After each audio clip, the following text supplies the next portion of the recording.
And It's what? rolling. It's rolling? Yeah. Why would you do that to me without giving me a heads up? Well, I fucking laced your drink with ecstasy, so you're gonna be rolling soon. So I will lace this podcast with ecstasy. Welcome, everybody, to Punk ass. and Random Heroes Cheeky Shenanigans. Shenanigans. That high-pitched diva you're hearing is our very own Nick, aka Punk Ass. AKA Jesse's boyfriend, unfortunately. Why? No. Why'd you Yeah. always got to make it weird? Because I love doing it. That's not what I heard. My name is Jesse, also known as Random Hero. And this is, what, episode 4? This would be episode 4 since episode 3 was a disaster. Well, it was, and we'll probably end up taking it down and replacing it when Aaron gets an episode where his mic, works through the whole thing. Yeah, I don't know what was up with that. Yeah, but, I mean, it only affected the first half of it. And the second half, it's just us doing this again. And, there's still some good content there. It's just, it sucks to have to listen to his voice without a mic working, Yeah, no, I wonder how many people have actually, listened to, some parts of our podcast. Nobody's listening to any of it. Well, I'm meaning, family or friends or anything like that. That's why I'm trying to do all of this and then make our Facebook page, and then I'll just start spitting out. Yeah, we get to wade through all of the technical difficulties and all the, completely, what's the word I'm looking for? Awkward, long pauses. Just like that one. No, you had said something right when you were about to record. You'd pulled up the recorder, and that brought to mind something that happened in grade school. Did you have to learn the recorder when you were in elementary school? No, I do not remember. Well, I went to multiple schools throughout the year because my parents moved me a lot. So if they did, I didn't get a chance to do that. Yeah, we've already been over your sob story. I know. If you didn't have to learn the recorder, then you made out well on that deal. What was the first song you had to learn on the recorder? I think that's... Hot Crust Buns? No, I think at our school they went with Marietta Little Lamb, which even played perfectly is still one of the most annoying little tunes I've ever heard. What is the backstory of Hot Crust Buns? Who made the song Hot Crust Buns? I don't know. People make songs about their occupations all the time. Yeah, but what do you think the song means, though? I think it's literally a song about hot cross buns. Is someone baking? Probably. You look at, and it was probably someone who lived right next door to a bakery, and they just smelled it every morning. Because, if you've ever worked or lived near anything that does bread, like an Italian restaurant or a Subway or anything, they always just pipe out that bread exhaust that makes you go crazy all day. Some of that fresh sourdough smelling bread. Yeah. Yeah, all the different kinds they do. And, legit bakeries themselves, they do more things like, cinnamon rolls and other stuff that just, it's even worse, If you're working near a KFC, you don't ever want to eat chicken again because you smell that all the time and it's, gross. But if you work near a bakery, all you can think about is things that have carbs in them. So what you're trying to... Never mind. I'm trying to say don't open a bakery in Los Angeles.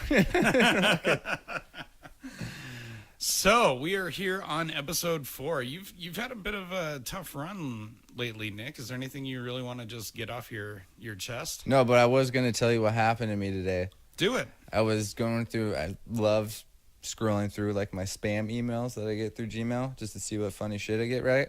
Are they coming from Gmail or just you put your email in places? It just... Whatever Gmail thinks is shitty spam mail, it goes into the spam folder. Yeah, okay. So I was searching through it today, and I saw a thing that said AWA Nick 1, which is one of my old usernames or whatever. Yeah, I remember that one. And it said ass face. I was like, what the fuck is this? Sounds like it's a legit email so far. I know. And I opened it up and I start reading it, and it was saying how ass face is probably one of the paraphrases that I use or something like that. And it was one of those emails saying that it watched me go through 18 plus websites or something, the porn websites, and it was saying if I don't pay them $998, they were gonna send the video of me watching the pornos or whatever to like all my friends, like on Messenger or my email or whatever, if I don't pay them the money. Wow, so this was like email, junk mail, blackmail kind of Yeah. thing? I heard about it too, like through one of the news feeds, how there was a scam going around saying they're gonna, release video of you watching these websites or whatever if you don't pay them money. I mean, I know you pretty well as a person, and if they have anything on you, my recommendation would be to pay them. I was thinking about it today, though. I'm like, if it's actually true, just go ahead and play the fucking video. I don't care. Yeah, and hey, if you could tell me the name of the girl in this one scene that I was watching, Yeah. that'd be great. Yeah. Oh, yeah. Then I do remember saying, like, oh, yeah, we see the websites. Nice choice. Nice choices. Oh, like they're really going to critique someone that they're trying to blackmail? I just wanted to email back being like, oh, well, you know what? You fucked up. I'm fucking friends with a good hacker. Technically, I'm going to hack your shit and fucking get all your names and addresses and put it on fucking... Don't bother. I know. It was just funny, like, just to be funny to do that. You know, honestly, I think that I'd be more accepting of someone threatening me with my, like, porn viewing history than I would be with someone who maybe had access to my Wikipedia history, because I like to know things, I like to learn things, but some of the things that I've had to, like, Google or look on Wiki to learn about are things that I am not proud of, Things at this age I probably should have already known or whatever, you know what I mean? Does size really matter? I'd rather be gross than stupid. That's what I'm getting at here. Why wouldn't you want to be stupid?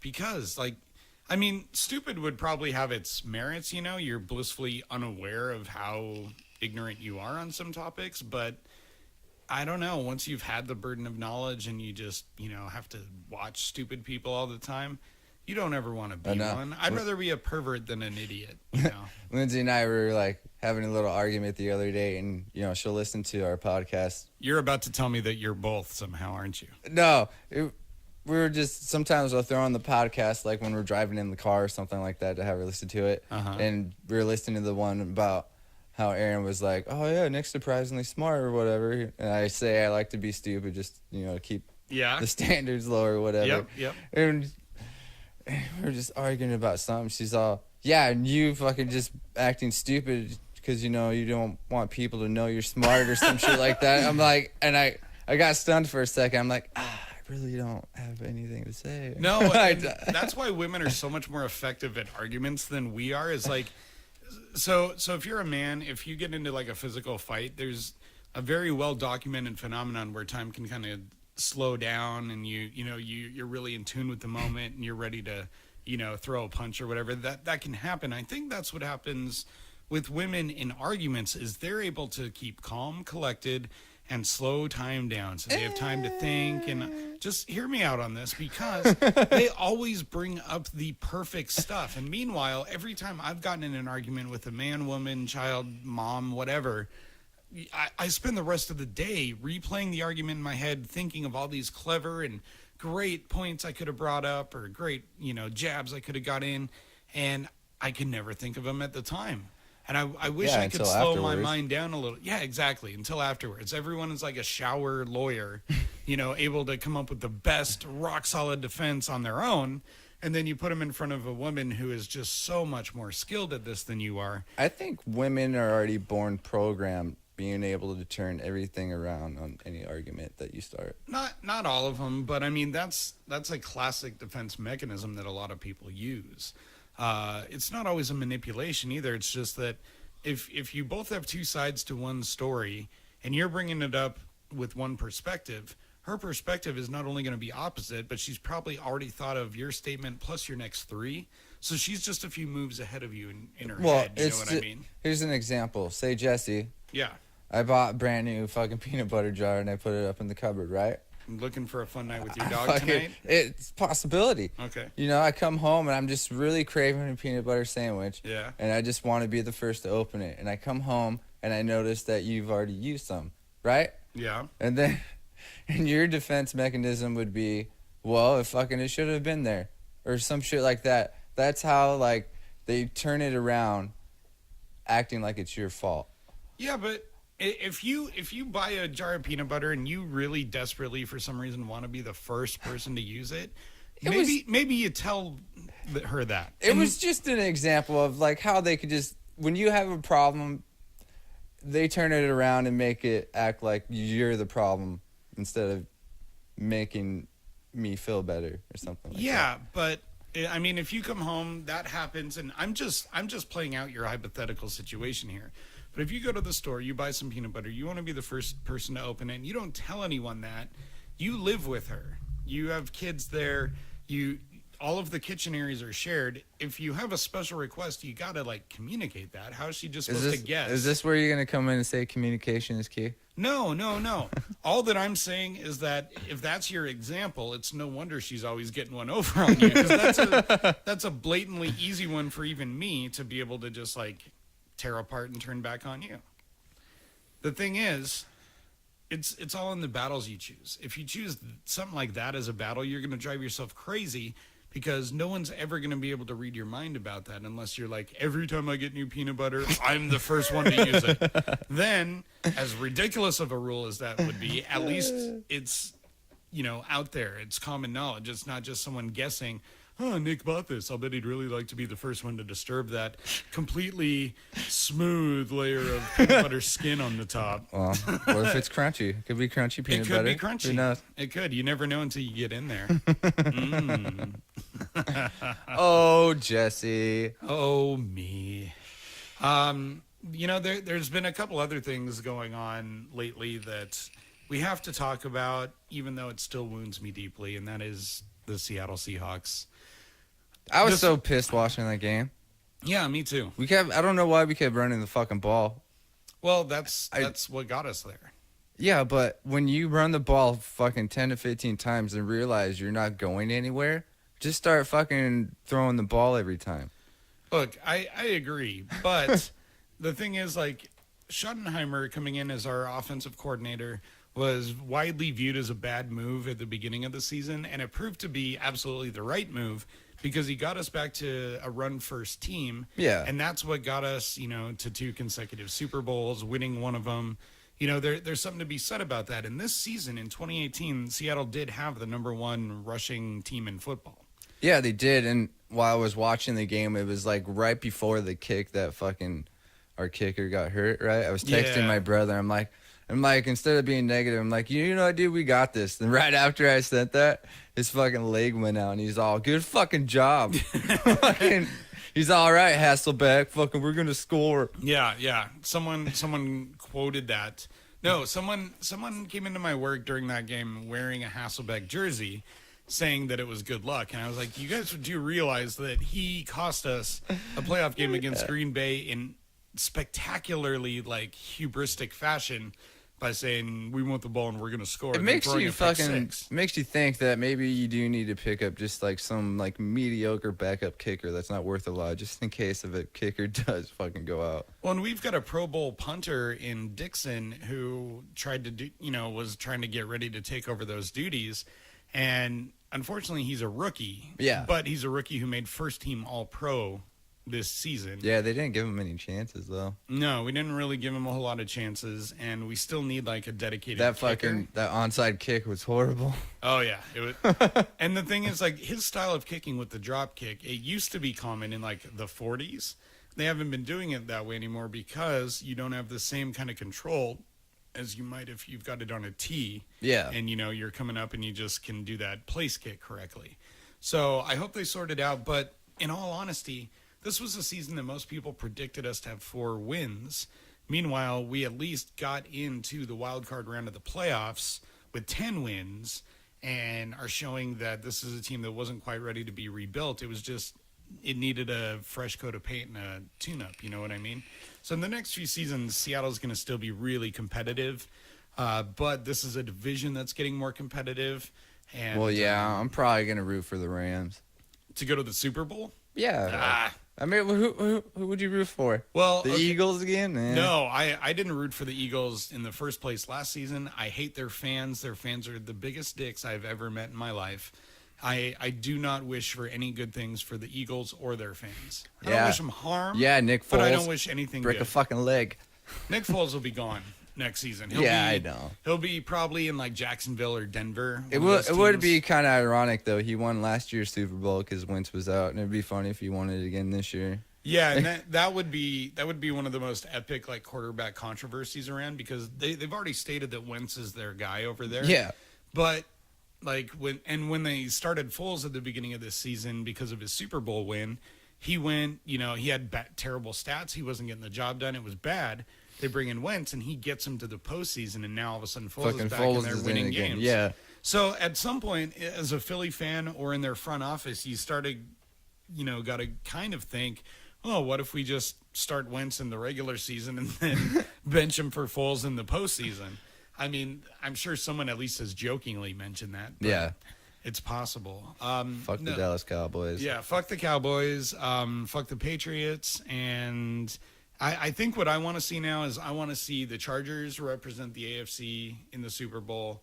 And I'd like to see the Saints represent the NFC, and then I'd like to see the Chargers win it. Yeah, fuck Tom Brady, dude. I hate Tom Brady. Yeah.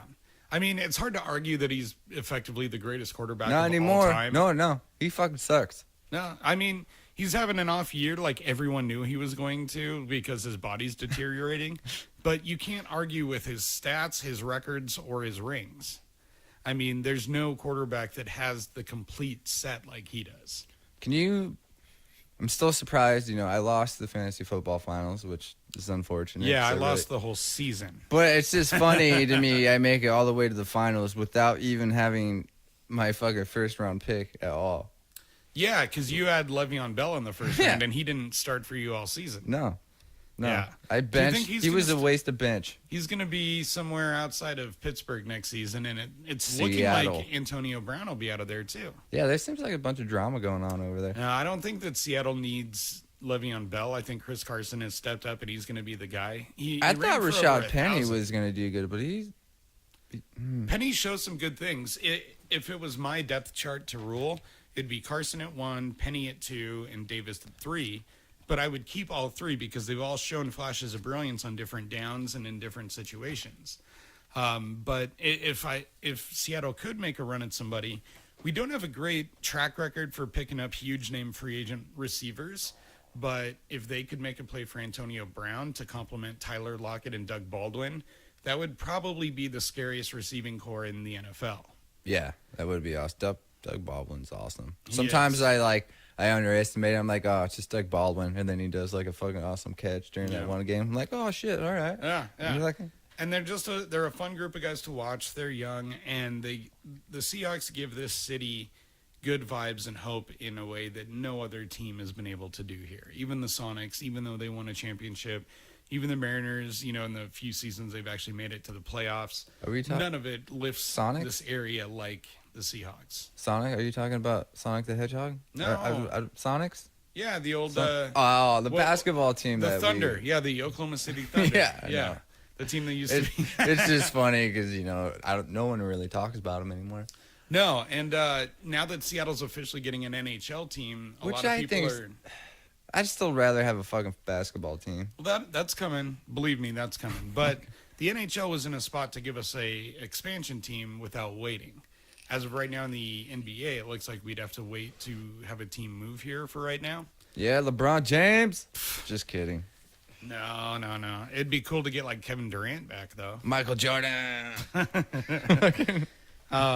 Jesse. Hold on. I brought up the NHL just because I want to know. There's a naming controversy going on, or not controversy, but question. What would people want to see the Seattle hockey team named? And I want to know if you have any thoughts on that. I would want it to be the Seattle Bums. That might be a good one. The Bums? Yeah, Seattle Bums. Seattle Homeless? Homeless in Seattle. That might be a good one. Terrifying. Do you have any real ideas? Dude, hockey team. Yeah, I would not. I think I saw some examples, but I forgot what they were. A lot of them are having to do, at least a lot of the names that I've seen are having to do with local either tribes or animals. Like I saw one for the Seattle Sockeyes that sounded kind of cool as like a salmon. But Seattle also has an interesting history in that the first Stanley Cup, not the first Stanley Cup, but we had a team in the early 1900s that won a Stanley Cup before it was an NHL prize to be won. Mm-hmm. And that was the Seattle Metropolitans. What about the Seattle Supersonic Hawks? That just sounds like Sonic the Hedgehog's dick. Sonic Hawks. Yeah, dude. Ooh, I'm gonna suggest that one. I'm gonna put that one in Seattle. Oh, good. I can't wait. I'm gonna be like, this is Jesse Pepin. Nope. I have a suggestion for you guys. It's Random Hero. Thank you. Oh yeah. Well, we can go back and forth. Random hero. Yeah, they'll know who you're talking about. What, dude? My name's Nick Carter. You know what Backstreet Boy. Yeah, you know what the cool part is? When they look up Nick Carter, they'll never be able to find me. I'll be way down at the bottom of the list. You got to scroll through like 10 pages. That's where you belong. Well, you know where you belong? In this nice, comfortable chair. By the way, guys, we totally spent some time before recording today setting up the new desk and kind of placing things for a more permanent home in my house. Yeah, to do these podcasts, and it's going to look awesome. We're going to post some pictures here soon, too. Yeah, it kind of looks legit, actually. Yeah. I mean, I do want to make like we need to figure out how to make a logo. I do want to make like our own logo. Yeah, we'll get on that stuff. I mean, that stuff will all come in time, and it's not a studio like Joe Rogan uses or anything. It's not a stage like Kevin Smith might do a live one on, but it's a nice, cool little corner desk in my house with a bunch of nerdy stuff all over it and some pictures behind it, and it's a nice, comfortable place to come down and just actually hit record and do one of these. It's really nice, dude. If I want to like stop looking at your face, I can turn and look at this nice butt cheeks over here that I got.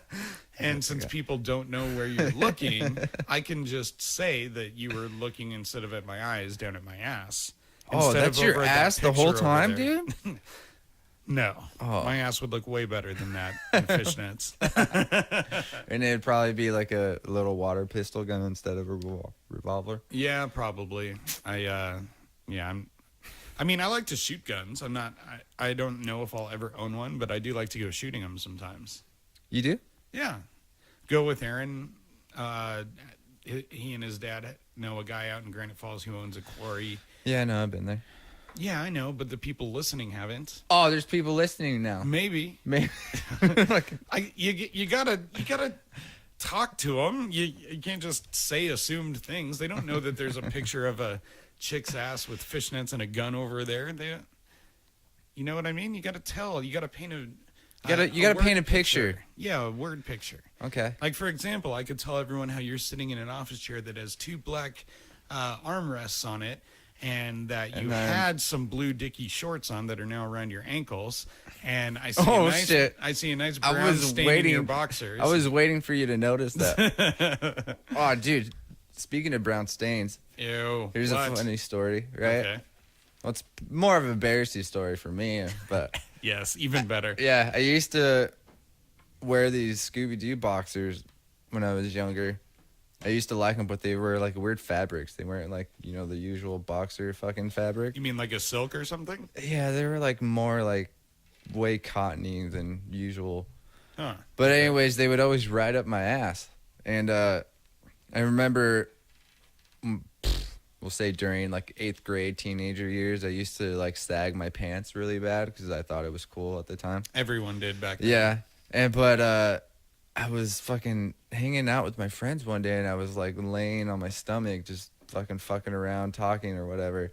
And my buddy kept fucking laughing at me, and I'm like, fuck, what are they laughing at? And they kept pointing at my ass or whatever. And I guess there's like fucking like brown spots on my boxers. I'm like, because I think it was from riding up my ass, and I didn't wipe my ass that good back then, apparently. It's funny. That's one of those things that like your parents teach you to do when you're really small, but no one ever gives you updated advice. Like when you're, fully grown, you don't still want to be like, standing up with your pants around your ankles, wiping your ass, I guess. But like, I've learned later in life that half the people still like stand up when they wipe. Half the people are still sitting down. Yeah, I've always wanted to make a joke too. Like when you go into the bathroom and there's urinals, like every guy has like their own way of fucking peeing at the urinal. Yeah. Either they'll have like their hands on their waist, which I think's weird, both hands. Or on their waist? Yeah, like this. Oh, like the that. Superman pose? Superman pose, or they'll both like have both hands on the wall. Or which one is the will drunk like pose. Yeah, or they'll have like just one like this. And I'm just sitting here and just like, well, I'm just gonna do the regular thing, What's the regular thing? Just hold my dick with my hand and just pee away. I love going into urinals like that and seeing some people that look like they might be uncomfortable and being the guy who walks up, just drops his pants to his ankles and then slaps both hands on the wall. You know, just to make people uncomfortable or laugh a little bit. There's always like a urinal rule too. If there's 4 urinals, one guy's at one, you usually skip one and go to the next one. I hate the guy that just goes right next to you. It makes it awkward. Yeah, you always assume that he's just there to look at your dick. Fucking yeah, and it's not that I have a hard time peeing when like guys do that. Or if there's like no like space or the fucking little wall thing and it's just like an open fucking like horse trout water fucking bucket to pee in, I can't do it. And the rule is for anyone who doesn't use urinals, you know, whether you're a woman or a man, you know, who's going to be a woman, whatever. The rule is you need to have your head straight down. You only look at your own self. Or the wall. You don't or go you to can the look sides. at the wall. You can look at the wall, but your head is either straight forward to the wall or straight down looking at your own junk. Then you have a hand maybe, you know, taking aim, ideally. You might have one that's just kind of on your hip or just hanging there or, you know, helping aim. Or if you have a big dick, using both hands, who knows? Yeah, you know, I mean, that I didn't want to just tell you about that, Nick, and have you be insanely jealous, but That's all right, you know. no, but so, and then the other thing that really seems like a huge cultural divide is that in a ladies' room, you know, you have girls who You have will couches, Well, not scented only that, candles. Yeah, but you have girls who say, "Hey, let's go to the bathroom." When a girl goes to the bathroom, Yeah. she says, "Let's go." When a guy goes, he says, "I'm going."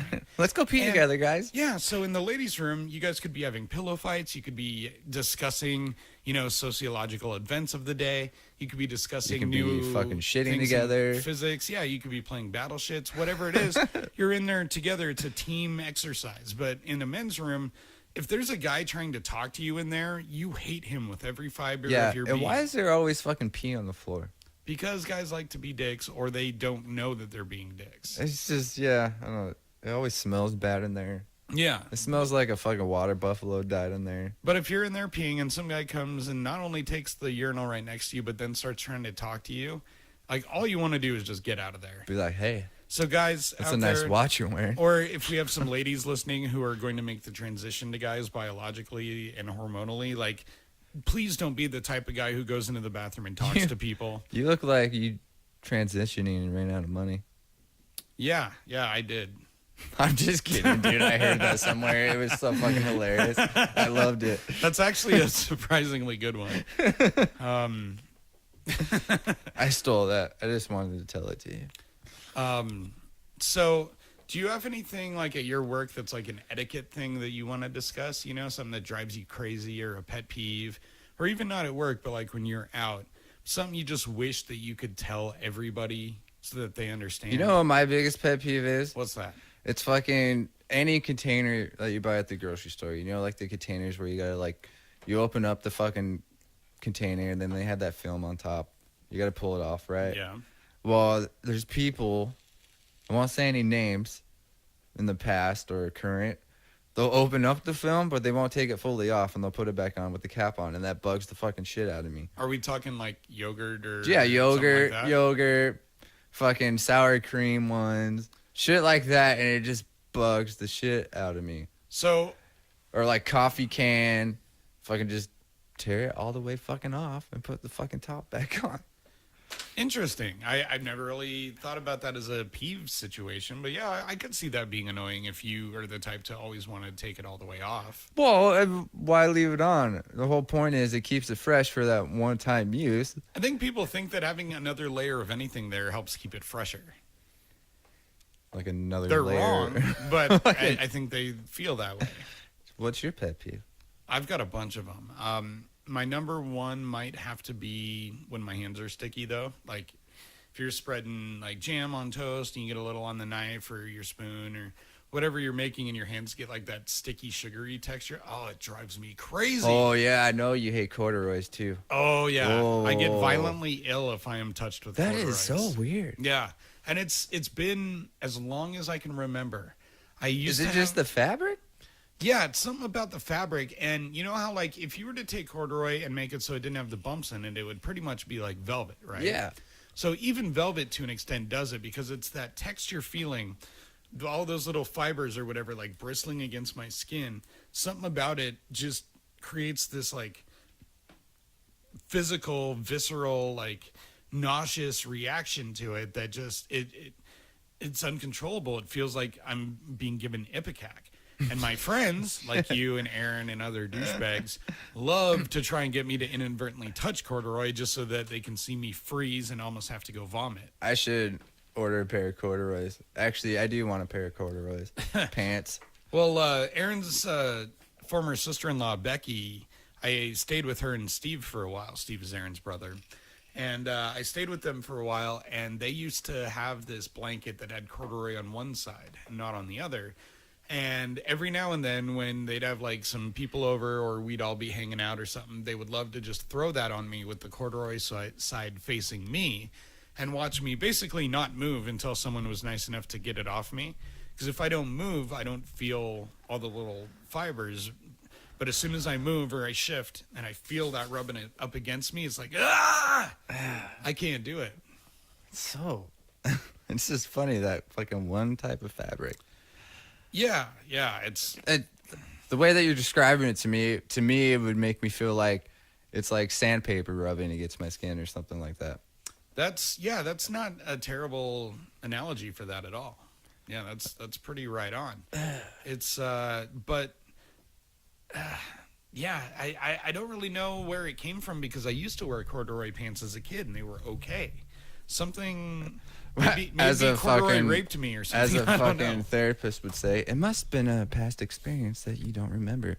Let's please try to a suppressed memory. Clear your mind, and we'll talk about your childhood. Anyone Jesse? who listens to this podcast knows that I can clear my head. You can? Can. You can. Can. Can't. Can. Can.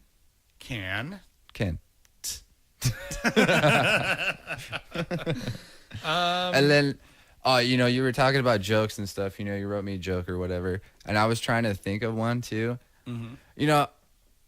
I do want to try just one time doing stand-up comedy, right? But I was watching a YouTube video, I think it was yesterday or the other day, about this guy just like fucking bombing horribly, and the guy was recording it, and the fucking crowd was like turning on them badly and like the crowd was being more funny than the guy, and the guy didn't have any good comebacks. And I'm like, I don't know if I want to try.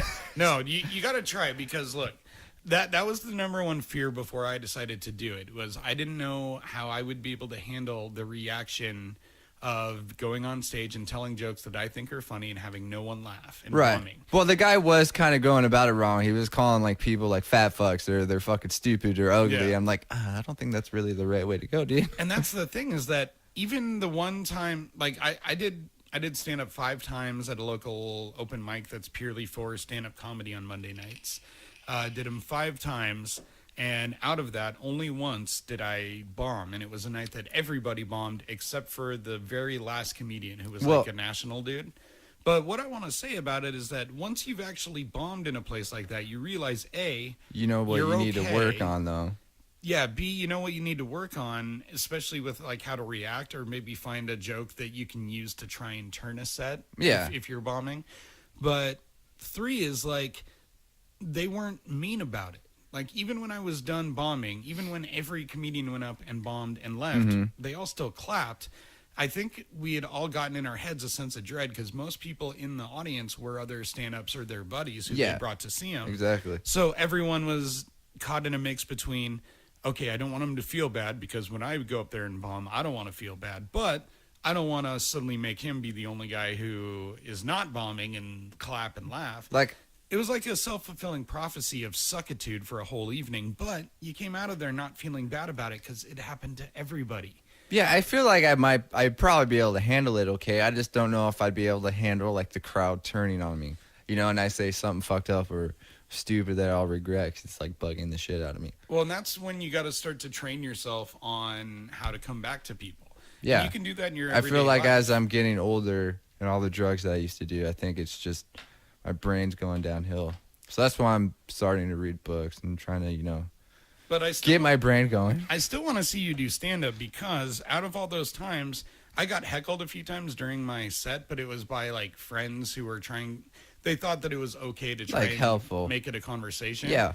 But it's like, no, when you're up there, you've got a small amount of material that you're trying to memorize or, say in order because you've written it a specific way. They don't realize that you're not just up there being funny for a while and they can talk to you. It's like, no, this is basically like a song that I've written that goes in a very specific way. And if you interrupt me while I'm doing that, it screws the whole process up.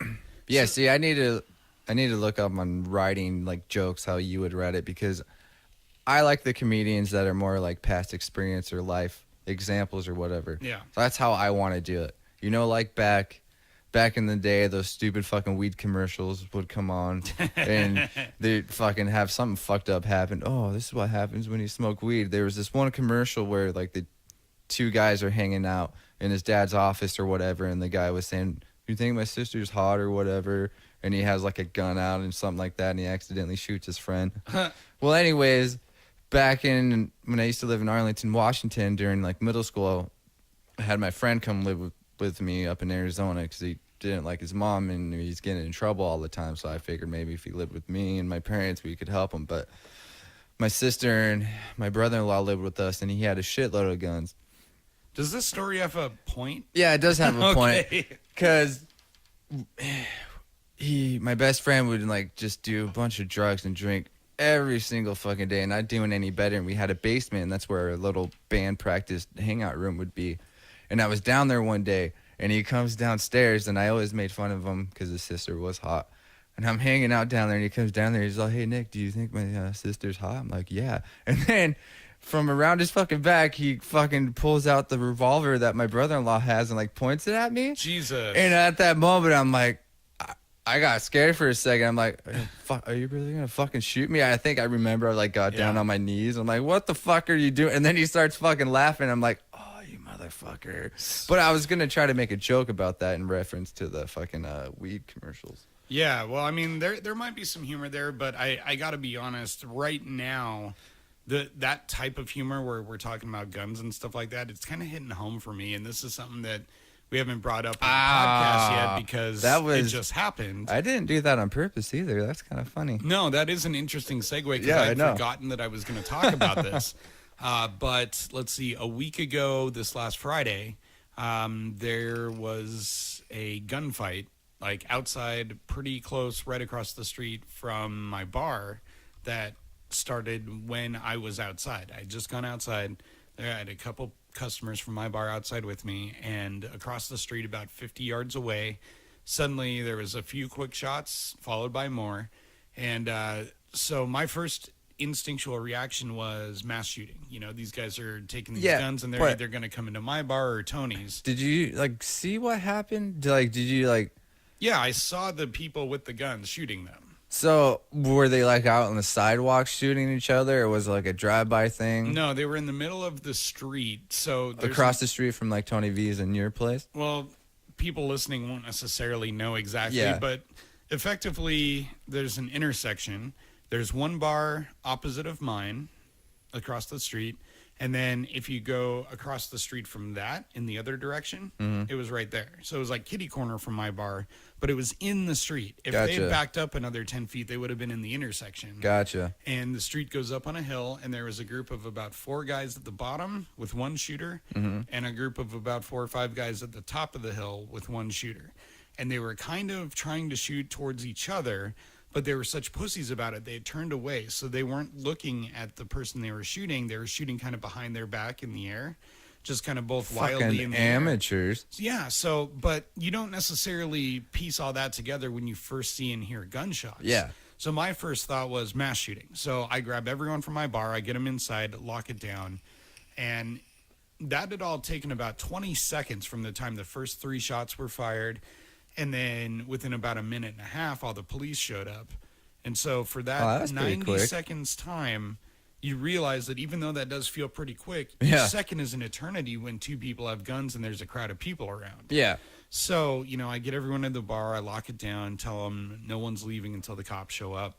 The cops show up, there's about 15 cars in a half-block radius. Jesus. And they still ended up missing both of the shooters. One ended up being caught later in like a high-speed chase, I believe. I don't know what happened to the other one. I don't. Yeah. I've always wanted to just do, just do a fucking speed chase. And if I was like billionaire, I would totally do it because I'd be able to get away with it. Yeah. I just always wanted to see how far I can go with the cops chasing me, Yeah.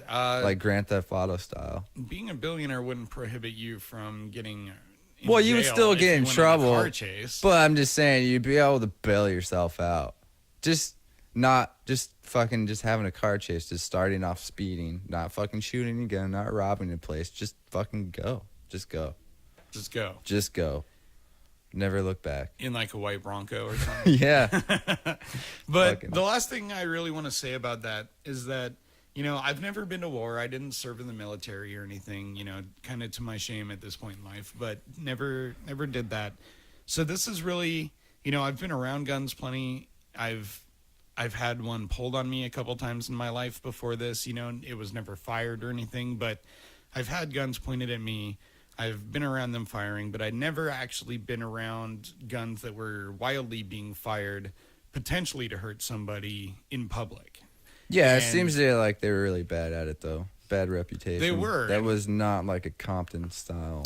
No, these guys were pussies for sure. Yeah, no NWA whatsoever. But like, as a guy, I run over situations in my head all the time. Hypothetical things like, what would you do in case of a zombie apocalypse? Or what would you do if, some robber came into your bar? Or like, what would you do if you're out with your girlfriend and you get mugged and you have to fight? Like, guys usually I try feel like to think about... Yeah, you always have to do that because, people always say, oh, it'll never happen to me until it does happen. Exactly. Yeah. And that's the thing, is that had been one of the things that I'd started to think about more and more as mass shootings have become more common in this country.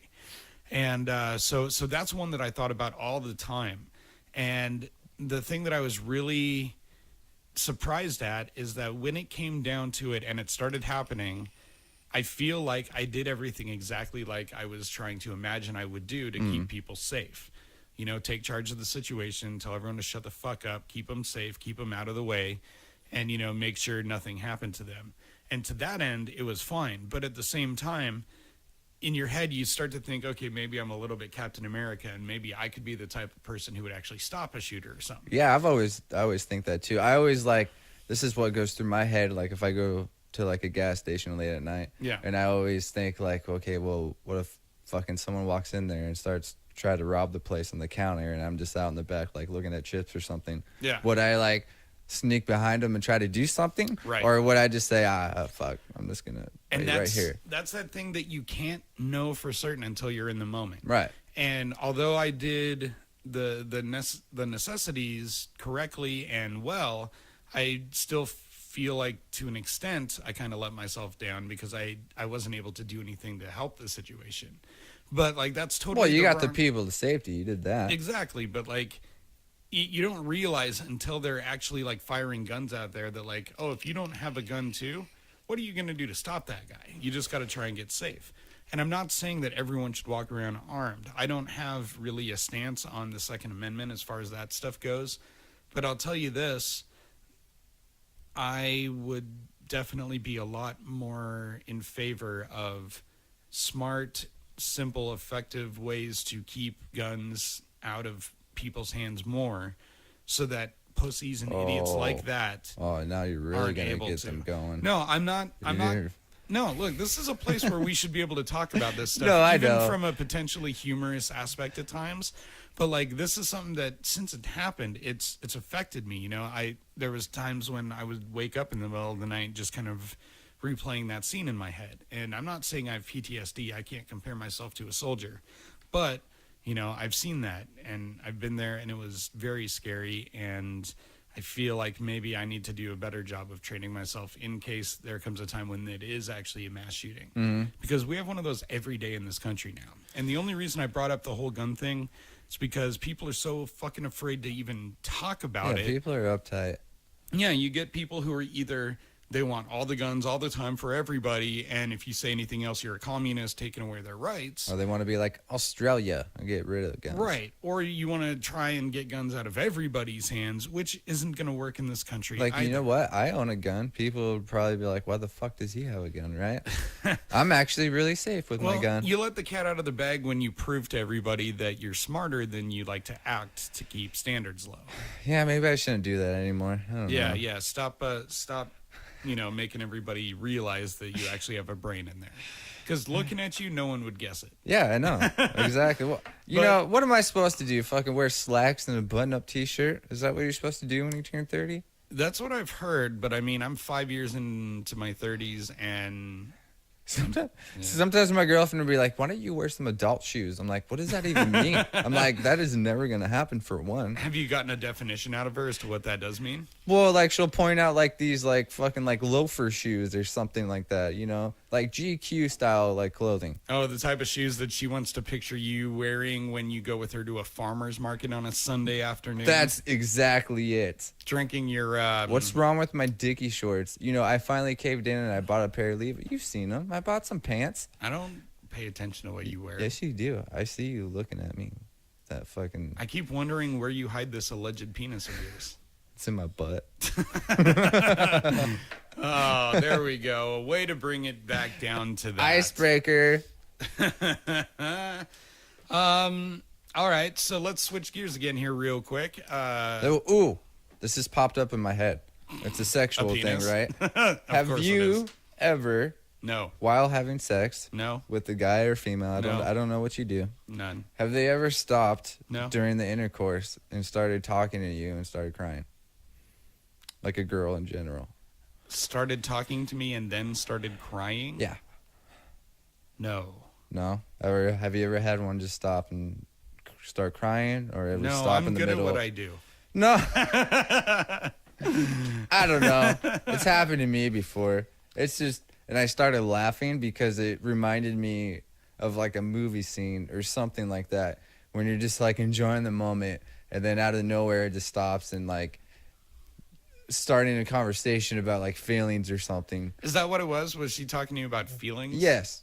Yeah, it was about All right. feelings, yeah. I mean, at least in that moment, I kind of understand it. But, I mean, that should be the last moment that you decide you want to talk. I know, right? And then, she started crying a little bit, and I'm thinking, is this really happening right now? Are you sure you were having sex and not just, like, actually eating a sandwich with her or something? We could have been at Subway. Yeah. Let me get back to you on that one. No, okay. But for real, so you guys are like... What was this, a girlfriend, or was this like a booty call, or? It was a girlfriend. And like, had you guys been fighting recently? Was this makeup sex or something? I think it was makeup sex, yeah. All right. Well, she was on top too, so you got to visualize. I'm laying down, and then I'm staring up at her while she's talking to me. And then suddenly tears are Well, falling into your eyes from while her. she's still on top of me.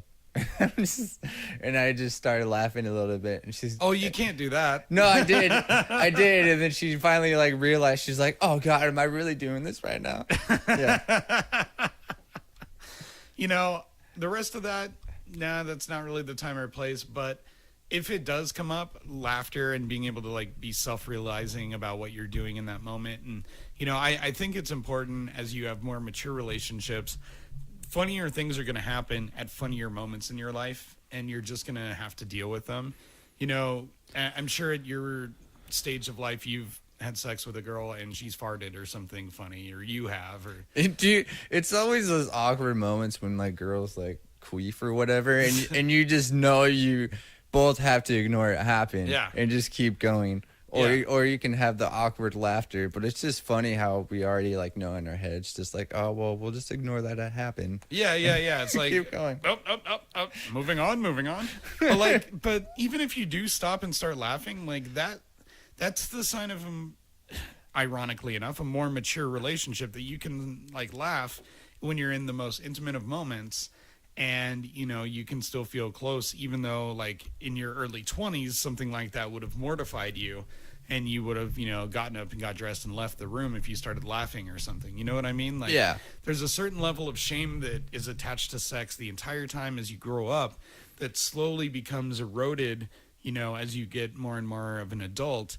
And, you know, especially if you have kids and you've had to wipe diapers or whatever else, like funny things like, oh, my girlfriend just took a dump or whatever, you know, that goes away. It doesn't end up being funny anymore after a while. The first time I fucking ever fingered a girl was just going right into this one. Just going right into it. It was me and my best friend that lived with me in Washington. Was when I used to live in Arizona. That's where we met. We were hanging out with our two like girlfriend chicks at the time at the fucking outlet mall type deal, and we went down to like the fucking basement parking garage in like the stairwell, and that's where I did it. At the mall? Yeah, in the parking garage though. At the Alderwood Mall? No, this is in Arizona. Oh, in Arizona. Okay. Yeah, it's just a really shitty town with a really shitty mall. And anyways, that's where I just fucking decided to do it. And then on the ride back home, when my parents picked us up, you know how like back then when you're like really close with your buddies and then you're like, oh, hey, dude, smell my fucking fingers or whatever. I did that to him and he fucked me. He's like, fuck, dude, did you get the right hole or what? Dude? Oh, gross. Because I never did it. He was more experienced than me. I'm like, I think so, dude. I did that to Aaron once because back in the day, I actually lived with him when we were first kind of becoming friends. I rented the room, like the room that was in the top of the house. I rented that, and then him and his wife and their kids had the bottom floor. And so one day I'd started just seeing this girl, and you know some of that stuff happened. But the next day, we all had to go with him to the airport to pick up Sarah. She'd been out of town, and this was, you know, the first time they were married and everything. So, do you know what year this was? Just so I get a visual. Like 03, somewhere in there. 03, 04. And so we go and we pick her up, and on the way back, he wanted me to drive. Yeah. And so the girl that I was seeing was in the back seat with Sarah, and then Aaron was next to me. And originally, I wanted one of the girls to have shotgun, but they wanted to talk in the back, so it was all fine. It wasn't like being chauvinist or anything. So we're just driving, and there was a break in the conversation, and I just couldn't help myself. So I put, you know, 2 fingers right up under his nose, and I was like, Aaron, check this out. And he was like, why would you do that? And then you look in the back, and both of the women are just mortified, but also like laughing about it. Like, not my finest moment, if you will, but God, dude, speaking of Aaron, I feel like whatever girl like does have sex with Aaron, I feel like they would just cry during and after. Yeah, you want to talk about the type of women who would talk during sex? They're definitely the ones who are going to get with Aaron. There's nothing special going on down there. Yeah, it's like a fucking troll forest down there in his pants. It's funny too, like as a guy, you're naturally wired to rip on your guy friends, and it's always sexual prowess or ability or size or whatever. Or you're gay. Yeah, anything like that. And it's not about saying anything bad about gay people or whatever else. It's like you're just trying to say that he's something that he's not, because on some level that's naturally funny to us. Yeah. And that's something that I just honestly don't think that many women understand, because if they're going to rip on each other, in my experience, it's always like real stuff. Yeah. They're saying things that are really going on, really happening, really bad, and they're doing it half out of love and half out of like, oh, this is, you know, my way to get one up on this person. Yeah, well, my girlfriend now, you know what she does to me, and it fucking pisses me off so fucking bad. And what's that? And I just want to elbow her in the face, but I won't unless it's like a reaction. Every time I'm like cleaning the house or fucking working on something, I have to bend It's like over. once a year. Yeah, I have to bend over, dude. She comes over and fucking like just pops me right in the butthole with her finger, dude, and it pisses me off so bad. And then my reaction just wants to fucking like hit her face, and I have to stop myself. Yeah. Well, don't you ever do that kind of stuff to her? Yeah, and she doesn't like it. It's kind of ironic, isn't it? It's not ironic. It means you guys are even. Oh, God. If you're going to do that to her, she gets to do it to you. Fucking, oh. Gets me to Are my you just core. so mad because you kind of like it? No. Well, Come on, baby, milk that prostate. I've still never had that happen. Me either. Maybe we should give in and just give it a try. No. Are we both scared that we might like it and turn gay? No. Or is it just we might like it and might want it all the time? It's neither. It's just I've never been someone who cares or is interested in what goes on around the area where food comes out. It's never been a mystery to me. It's never been like a forbidden land or a promised land or whatever. Like, it's just cool. If you don't want to do anything back there, I don't either. I'm all good. Well, don't you know that saying? You always try something once. I've I'll tried do things it. close I'll to do that. it if you do it. No, look, for one thing, I don't Maybe know. I want to do it. Just agree with me so I can do it. Okay, Nick, you can do it. You can No. do it, and you can tell me all about it. Okay, I'll do it, and then I'll. I'm not No. scared of anything sexual. It's just there's things that don't work with certain people. I admit that I'm pretty vanilla when it comes to all that stuff. I'm not saying I'm repressed, but if it wasn't for porn, I'd probably be the most boring fucking sex person ever. Right? I get my moves from porn. I think every guy does, honestly. Most of the moves that I've seen, if I'm going to watch porn or something, are either things that I don't think I'm physically capable of, or that seem so degrading to the woman that I can't imagine doing it with someone that I care about.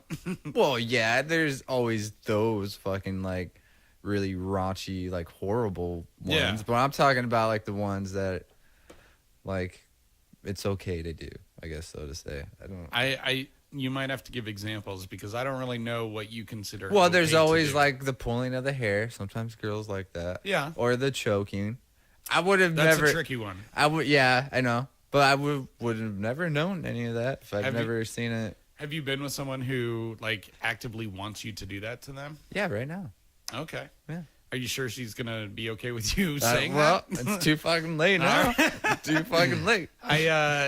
I've been with a woman who like really was into that stuff, and so I tried it once or twice with her, but like I don't know if it's just a fear of hurting them or whatever, but like something about it just did not feel right to me. So that's not Yeah, something I would ever always wanna wonder do, like why they like it. I don't know if it's the fear of like, oh, he could kill me right now if he wanted to, or just to get the adrenaline going. I don't know.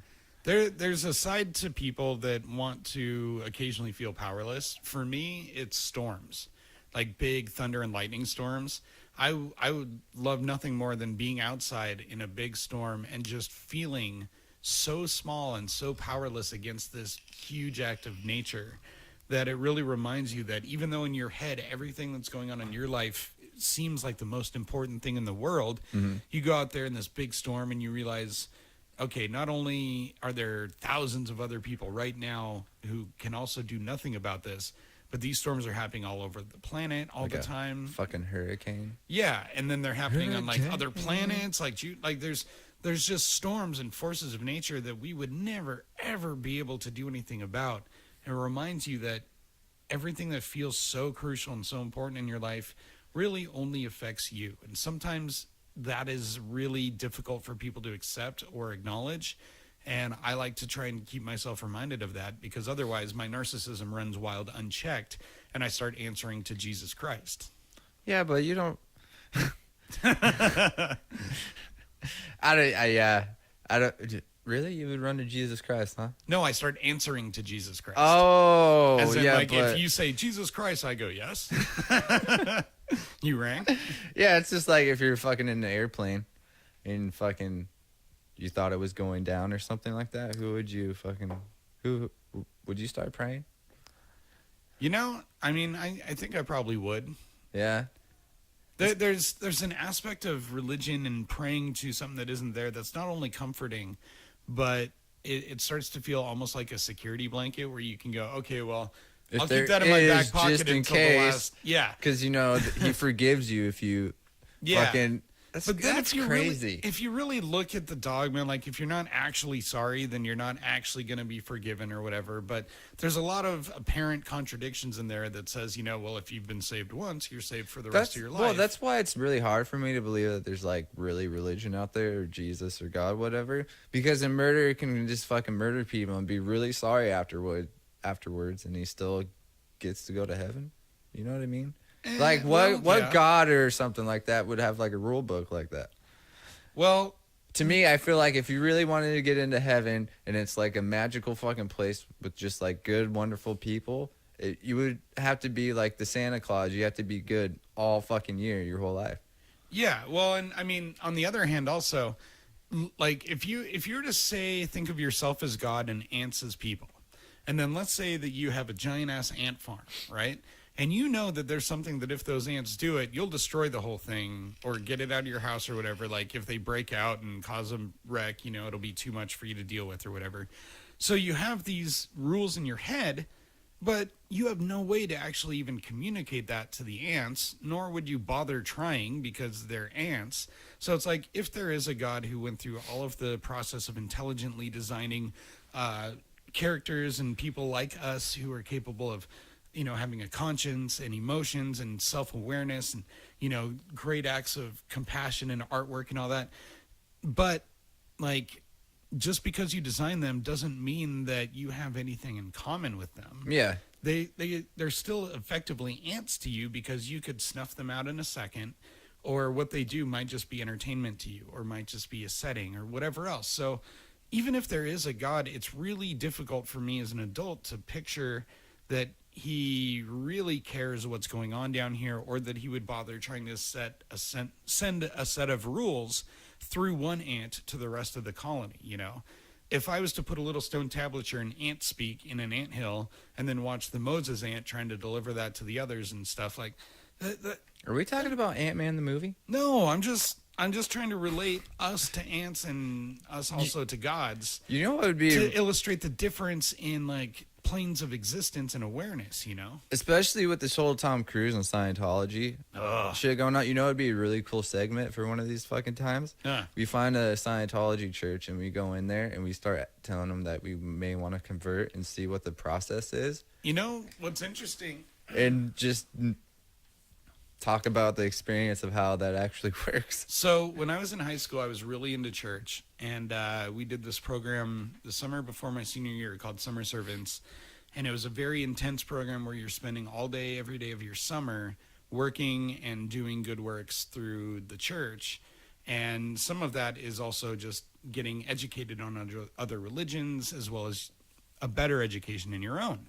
And so they would spend, every week we would go and visit a different type of church. Like we went to a mosque. Yeah. We went to a Scientology center. We went to a Christian Science center, which is different but sounds the same. We talked to Jehovah's Witnesses. There was a different one to talk to every time. And the one thing I'll say is that when you go to other churches, the one thing that they all have in common is they do all feel welcoming, like they're nice people. Like the simple act of having religion makes them more compassionate to other people out there, as long as they're in their church, as long as that's still the current activity. You get those people out in the real world and they're just as bad as the rest of us. You know what I mean? Yeah. Would they still be like warming in open arms if, say, I was a dirty homeless man? Well, and that's one of the big tenets of the Bible is one thing that Jesus says is whatever you do for the least of these, you do for me also. Meaning, whatever you do for the undesirables on earth, like treating homeless people well, you're effectively doing that to God. It's a nice thing to say. It's a nice sentiment, but it's something that only lasts in the context of that act. If you're a person who likes to go to church and do nice things for people, you usually only do it when you're in church mode. Yeah. You're not doing it when you're trying, you're desperately trying to get to work and that guy comes and tries to bum rush you at 7-Eleven asking you for change. Even if you have some, you're like, no, I'm in a hurry or whatever, Yeah, and I those usually are the moments. get girls asking for rides for some reason. What? Yeah, every fucking time, dude. I go to the 7-Eleven because I work graveyard shift. One time, this one chick came up to me, and I knew she was gonna ask me. I was pumping gas, and I tried to do that off-guardish fucking, like, just don't talk to me. It didn't work. She started talking to me. She's like, hey, how's it going? I'm like, oh, okay. I'm just going to work. She's like, oh, yeah, where do you work? I was like, well, I work at Boeing. She's like, oh, okay. She's like, could you give me a ride? I'm like, nah, I'm late. I'm like, I can't really do that. And she kind of got lippy with me for a second. She's like, come on, man. I've been out here in the car. I'm like, dude, I got a girlfriend. I can't. Sorry. She's like, oh, okay. I'm like, fuck. So that's what you got to say. You got to say you have a girlfriend. I guess so, yeah. No, and what I'll say about homeless people and about religious people is I'm totally okay with them being passive about their faith or their situation and having a sign up or something, Like if you want to say, I'm here, talk to me, I believe in God. Or like, I'm here, if you want to donate money, I'm homeless. Fine. It's the people who become aggressive with it, who start to become evangelical in their approach, where they're, riding bicycles in suits, in pairs, all around town, stopping at doors, knocking on doors, and trying to come in and talk to you about God. Don't like that. Don't like missionaries going to North Sentinel Island and getting killed by the natives and stuff like that.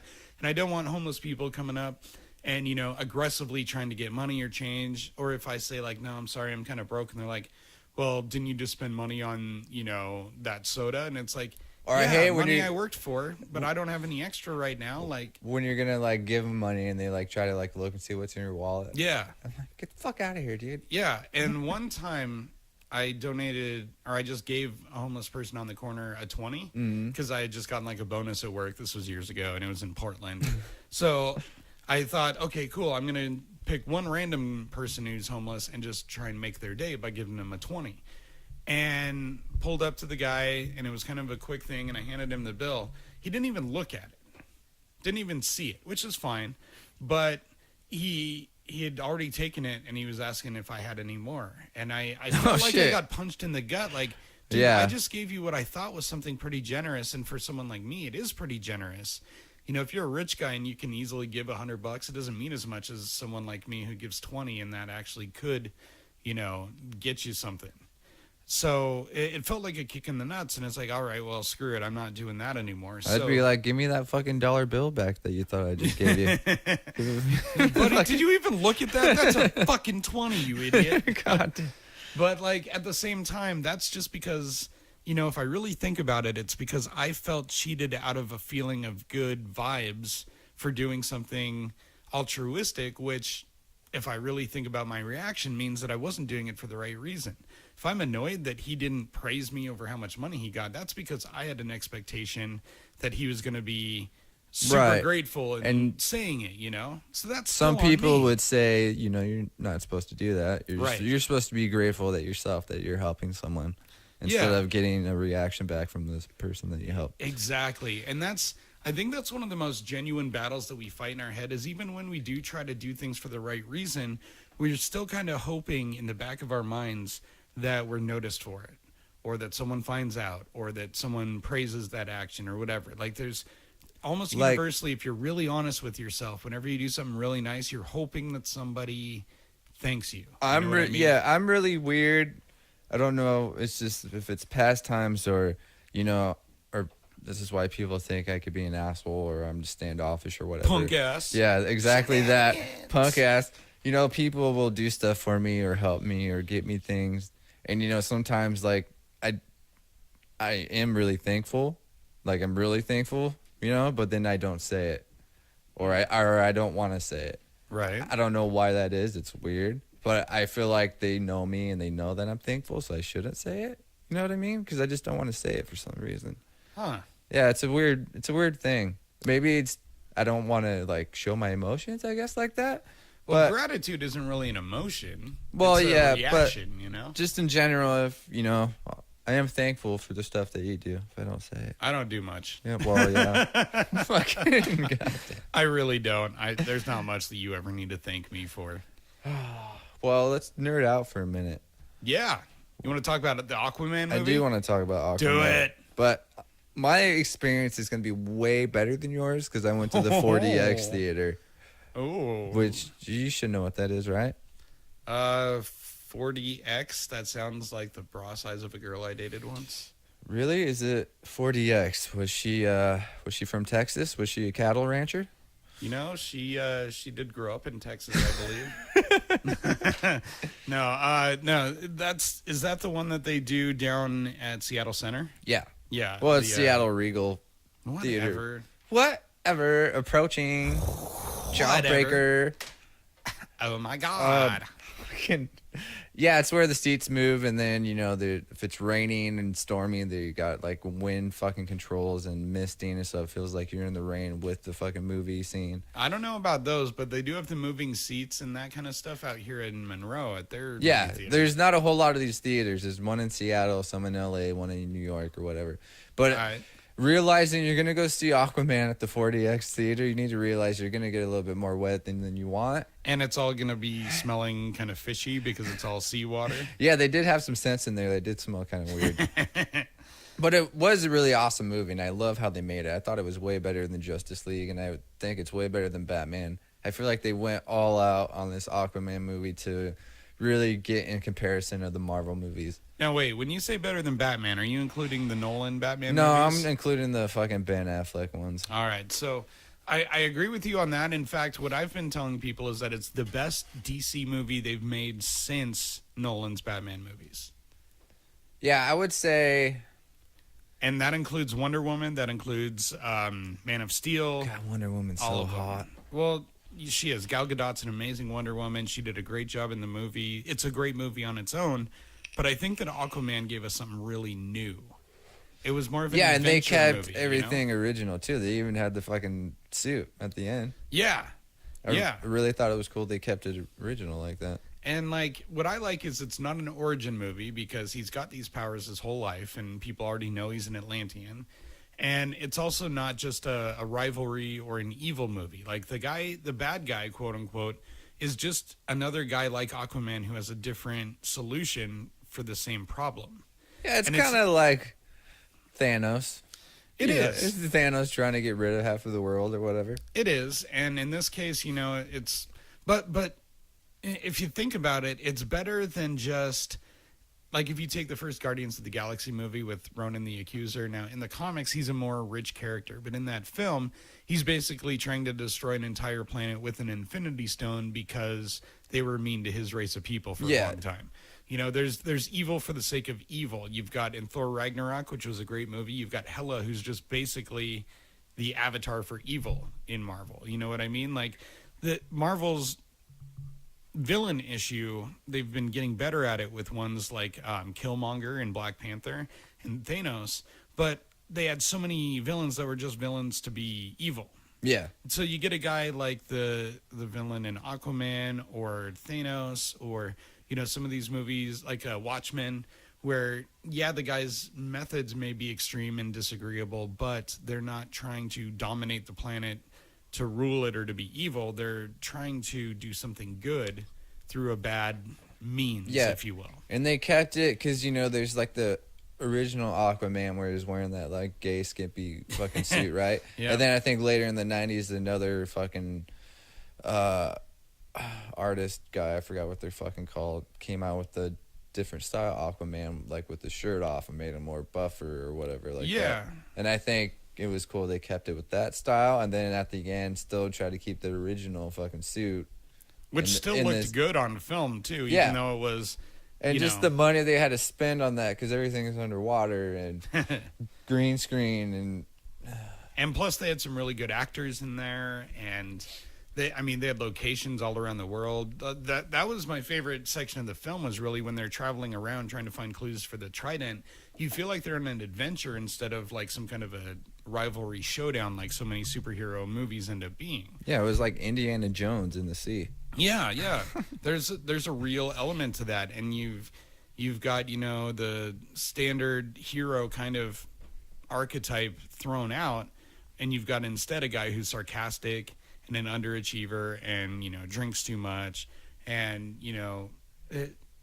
he's not really an anti-hero, but he's definitely a flawed hero. You know what I mean? Yeah, it was a real, it had comedy too. Yeah. He's funny in there. Oh, he's so good at being funny while he's being serious. Yeah, it's insane. I know. It's just fucking, and it's just funny to see him because he was in Game of Thrones. Yeah, now if they could take that movie and Wonder Woman and take the two well-established franchises from DC, throw out all of the Superman and Batman stuff that they had done with it. Yeah, Affleck needs to go back to fucking Kevin Smith movies. And it sounds like he's done with the character also, but then even though I thought Henry Cavill did a good job as Superman, maybe get rid of him also, get rid of the stuff that Snyder had too much of a hand in, and then kind of start over with this new fun and adventurous feeling DC universe. Suddenly they would start to get a lot of those people who were kind of tired of the Marvel formula, because it's been working well, but aside from a couple films in the whole series, they're all very formulaic and very similar. DC has a chance to do something different, but it doesn't have to mean that it has to be a dark, joyless nothing like Zack Snyder was doing. They can do fun adventure movies like Aquaman, or cool kind of pseudo-historic ones like Wonder Woman. and they could do it that way. Yeah, I really enjoyed too because it was kind of long. It was like almost 2.5 hours, and I did like, long movies like that, like Harry Potter or something. Yep. Like after like almost 2 hours in, I'm like, I just want it to be over. It might have been the 40X experience because the seats moved the whole fucking time. I was really enjoying it through the whole fucking thing. Yeah. But there, those little like storm scenes when they're just hanging out and it's like stormy weather or whatever. Yep. I felt like I was getting soaked because I'm like, fuck, dude, these are some really long scenes. I'm like, God.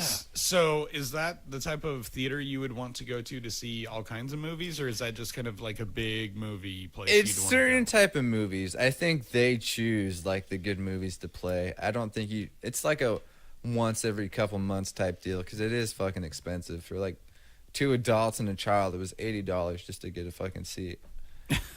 Damn. Yeah, that's not even food or like snacks or anything either. No, Oh, it's pretty expensive, no but kidding. it is enjoyable. Yeah, I mean, I just went to Marysville and whatever, but like it was fun. I got to see the movie. I had good seats. I think we went on. Did we go on Christmas? I went on Christmas. I went on Christmas also. Oh, that's right. I was like, yeah, I'm gonna go see it tonight. That's been the big tradition in my family for years. Is that in our stockings we'd all get these movie passes, and we'd go on Christmas Day to see some big movie that was out. When I was in high school and just graduated, it was like the Lord of the Rings movies, and that's kind of what started it. We saw the first one, and they released them every year in December. And then they would also pepper in like Star Wars movies every couple of years in December.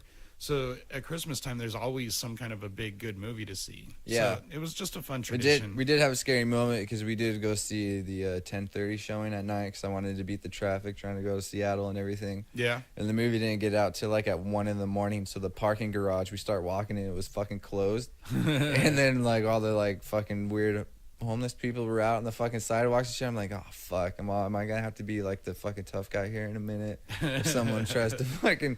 But we called the security guard number and they let us in and opened up the gate, which I was thankful because I didn't want to pay for an Uber.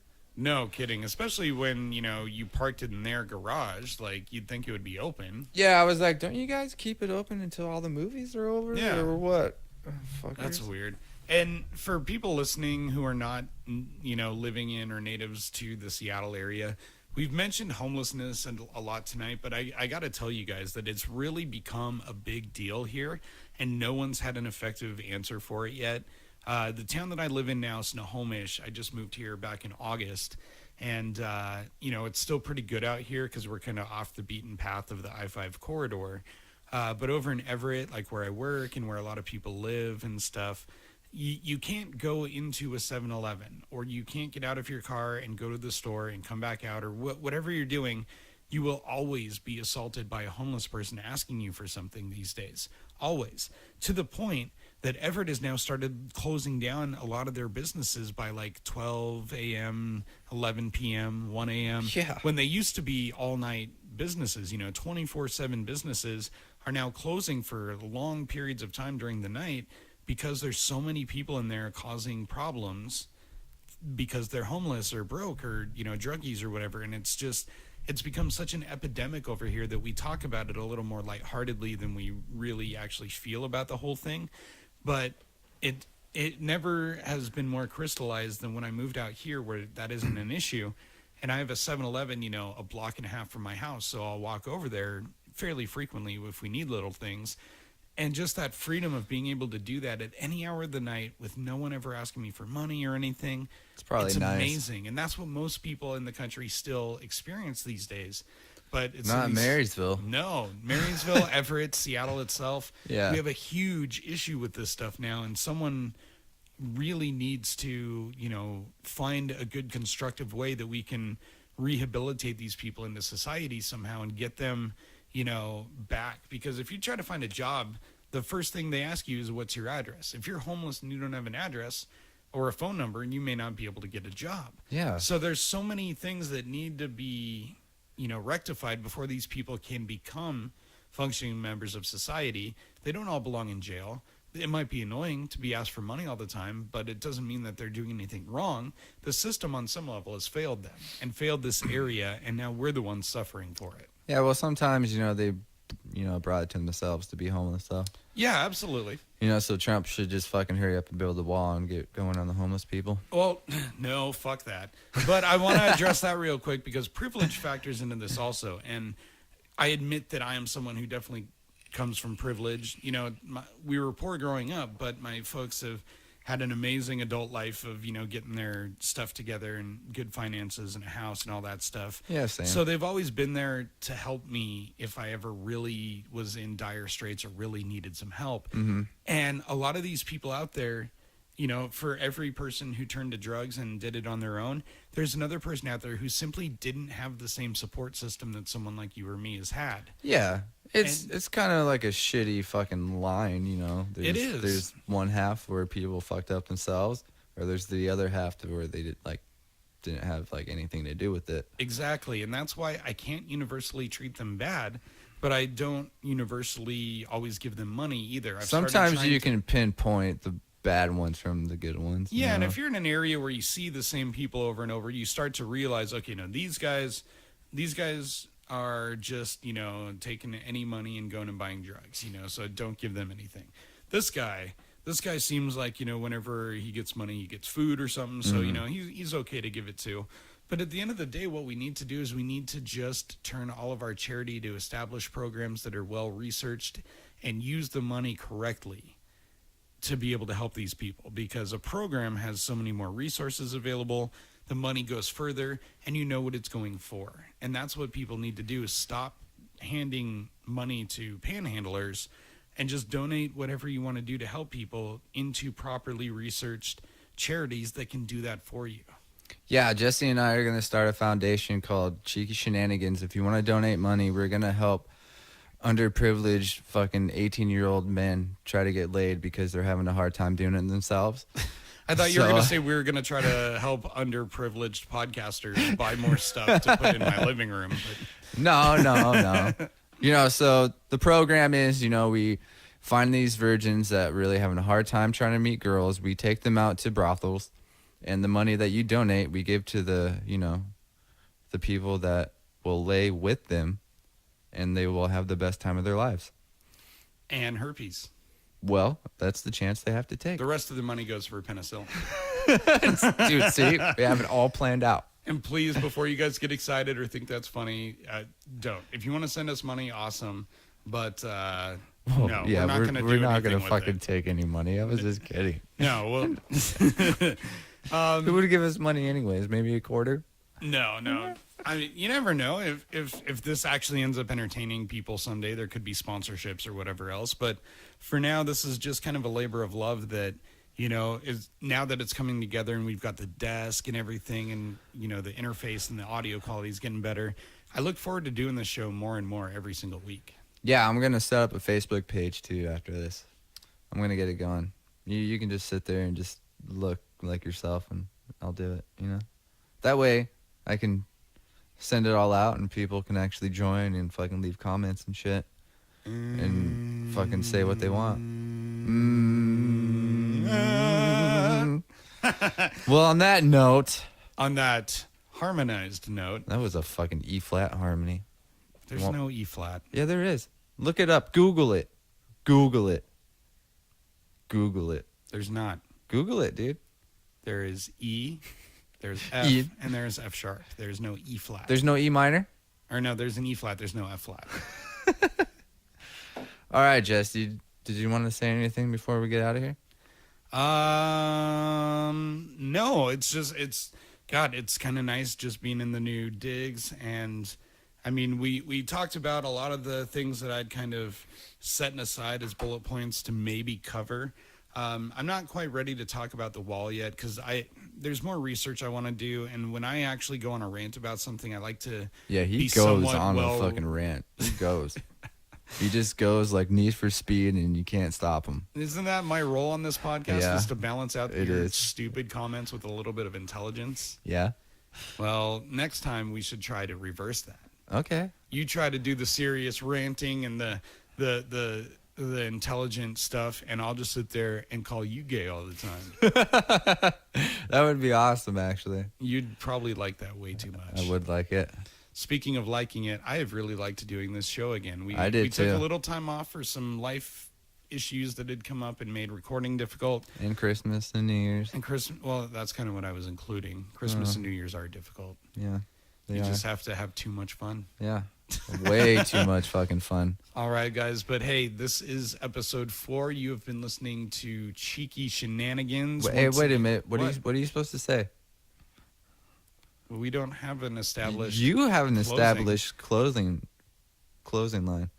No, I thought that was just for the opening. No, what? Have a consensual day, everybody? Oh, yeah. Well, I hadn't gotten there yet. I was thanking everyone for listening still. Okay, go ahead. Sorry. And I stand by the fact that I think that may be the best benediction that we could have come up with, or the best catchphrase. Because if you have a consensual day, everything goes as you would like it to.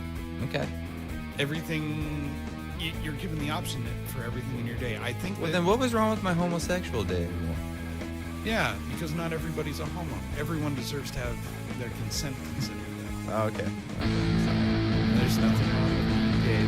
It's a joke between guys. But you're not gay, also. I'm not. All right, everyone. I'm fucking punk ass. And Fortunately, I am Jesse. Fortunately, which means I'm not Nick. I'm not Jesse, guys. Look at me. I'm Jesse. Have a consensual day, everyone. You've been listening to Cheeky Shenanigans. I'm punk ass. Have a consensual day. Homosexual day. Jesse. Where's the fucking stop button, dude?